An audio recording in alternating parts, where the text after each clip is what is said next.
El secretari d'Organització del PSC, Esteve Terrades, serà qui presidirà la comissió gestora imposada a les Terres de l'Ebre per la direcció del partit després de la suspensió de la primera secretària al territori, Núria Ventura. Terrades estarà acompanyat per 5 ebrencs en aquesta nova etapa, que qualifica de temporal.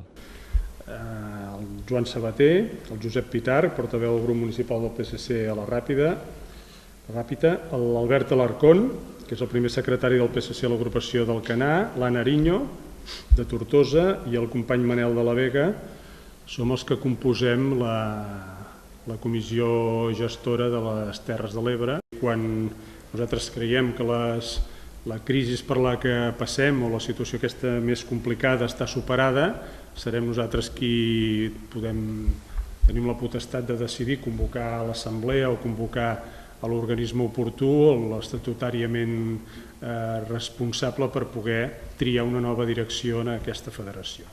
Ara per ara no volem posar-nos un termini abans de l'estiu, després de l'estiu, veurem com va tot, però la nostra voluntat és durar el menys possible com a organisme, com a comissió gestora.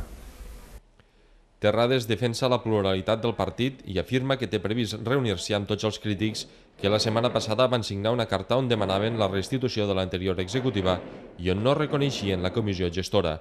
A banda de la mateixa Núria Ventura, Terrades té previst reunir-se amb l'alcalde de Flix, Marc Mor.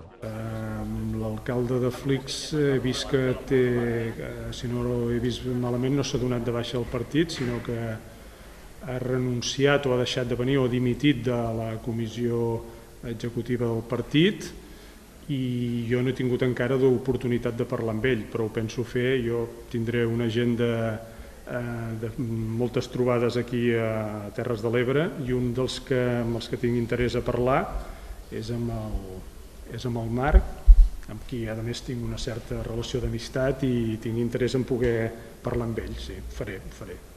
Mentrestant, la comissió ja s'ha posat mans a l'obra per abordar qüestions que preocupen el territori.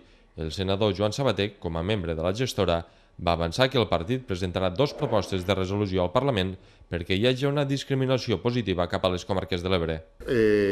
Respecte a una qüestió que són mesures pal·liatives, si es vol, però importants, com són els pactes d'ocupació, demanant una discriminació positiva a les Terres de l'Ebre, precisament per ser de les comarques més perjudicades, i després una proposta de resolució en matèria d'infraestructures que depèn del Govern de la Generalitat i que és molt important, que és l'impuls decisiu per al port dels Alfacs.